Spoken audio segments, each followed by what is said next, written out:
사도신경으로 신앙 고백하시겠습니다. 전능하사 천지를 만드신 하나님 아버지를 내가 믿사오며 그 외아들 우리 주 예수 그리스도를 믿사오니 이는 성령으로 잉태하사 동정녀 마리아에게 나시고 본디오 빌라도에게 고난을 받으사 십자가에 못 박혀 죽으시고 장사한 지 사흘 만에 죽은 자 가운데서 다시 살아나시며 하늘에 오르사 전능하신 하나님 우편에 앉아 계시다가 저리로서 산자와 죽은 자를 심판하러 오시리라. 성령을 믿사오며 거룩한 공회와 성도가 서로 교통하는 것과 죄를 사하여 주시는 것과 몸이 다시 사는 것과 영원히 사는 것을 믿사옵나이다. 아멘.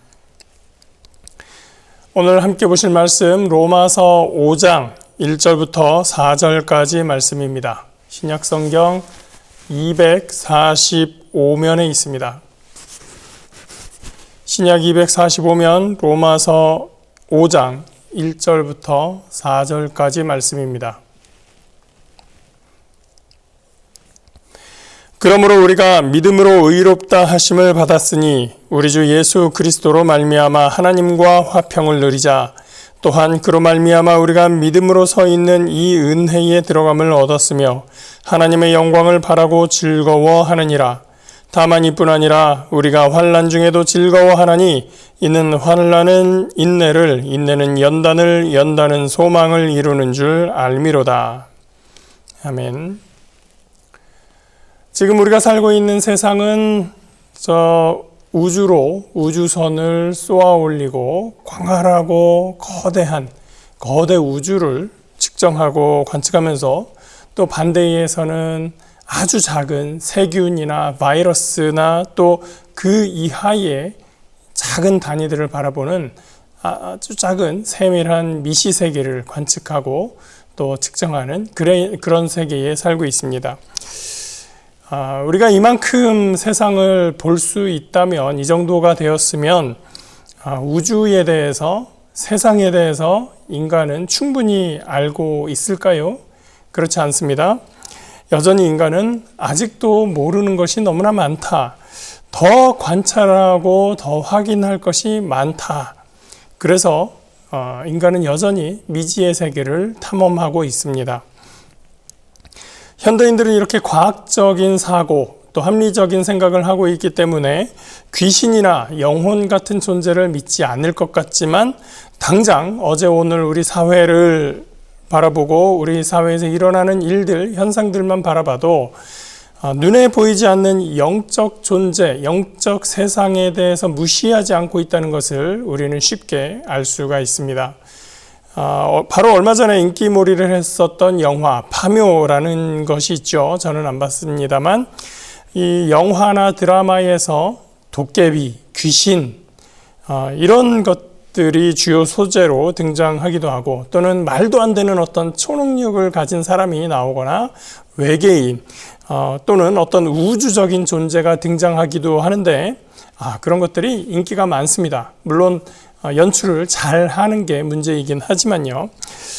이렇게 사람들은 종교를 갖지 않는다고 하더라도 영적인 세계, 과학적으로 설명할 수 없는 어떤 사건, 상황에 대해서 미지의 존재, 어떤 우주적인 존재, 신적인 존재의 영향, 활동, 이런 것들이 있지 않았나라는 생각을 하게 됩니다. 모두가 영적인 세계를 어느 정도 믿고 있거나 혹은 믿고 싶은 마음이 있다는 신호라고 할 수가 있습니다.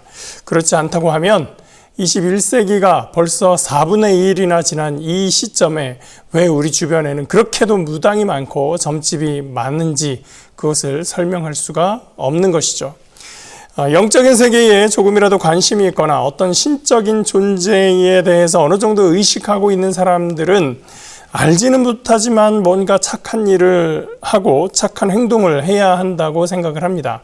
또 그렇게 착한 일을 하거나 좋은 일, 선한 일을 베풀면 신이 됐든 자연 법칙이 됐든 어떤 신비한 법칙이 그만한 보상 내지 보응을 하게 마련이다 라고 생각을 합니다. 하다못해 크리스마스에는 말 잘 듣고 울지 않는 아이에게 산타크로스가 선물을 준다라는 거라도 가르쳐 주고 싶은 것이 사람들의 마음이죠. 그러나 우리는 이제부터 착하게 살아야지라고 마음 먹는다고 해서 그렇게 착하게 살아지지는 않습니다. 미운 마음, 원망하는 마음, 낙심하는 마음이 수시로 생겨나기도 하고요. 욕심도 나고 질투도 하고 시기하는 마음도 생겨납니다. 선을 쌓는 만큼 어찌 보면 악을 쌓기도 하고 상 받을 일을 하는가 하면 반대해서 벌 받을 만한 말을 쏟아내기도 하는 것이죠. 사실은 여기에 인간 사회에 모순이 있습니다. 우리가 법을 어긴 사람을 범죄자라고 하고 그 범죄로 인해서 처벌을 받은 사람을 전과자라고 하는 용어를 사용을 합니다. 그런데 전과자는 나쁜 사람이고 전과 없는 사람은 좋은 사람이냐? 꼭 그렇게 볼 수는 없는 것입니다. 어떤 사람은 그 전과 하나를 통해서 그 일을 겪으면서 진심으로 반성하고 새로운 사람이 되는 완전히 개과천선하는 사람이 있는가 하면 아직 잡히지 않았지만 벌써 너무나도 많은 일을 저지른 많은 범죄를 저지르고 있는 그런 전과 없는 범죄인들도 많이 있습니다.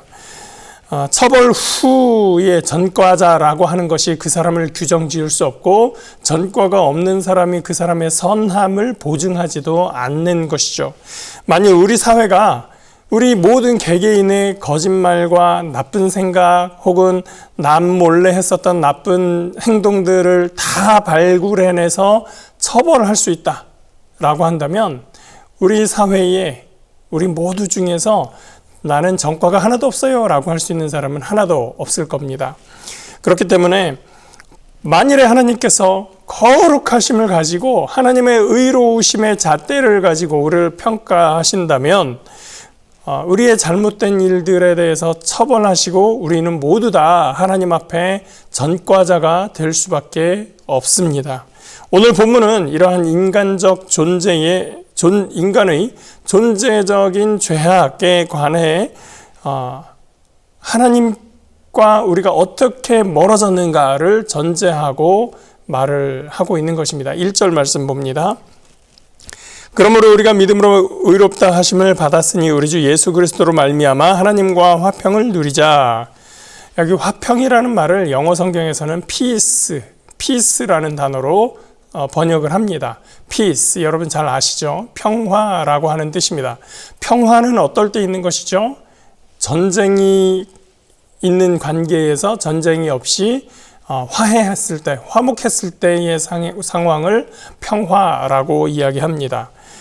나 혼자 가지고 있는 마음의 평화, 이런 것을 이야기하는 것이 아니라 관계적인 상황에서 나오는 말, 그것을 평화라고 한다는 것이죠. 다툼이나 전쟁이 없는 관계입니다. 예를 들면 좀 전에 말했던 범죄자의 반대편에는 경찰이 있습니다. 범죄자는 늘 경찰을 피해서 달아나기 마련이고 경찰은 정의의 몽둥이를 가지고 범죄자를 쫓아가게 되어 있습니다. 둘 사이에 평화란 있을 수가 없습니다.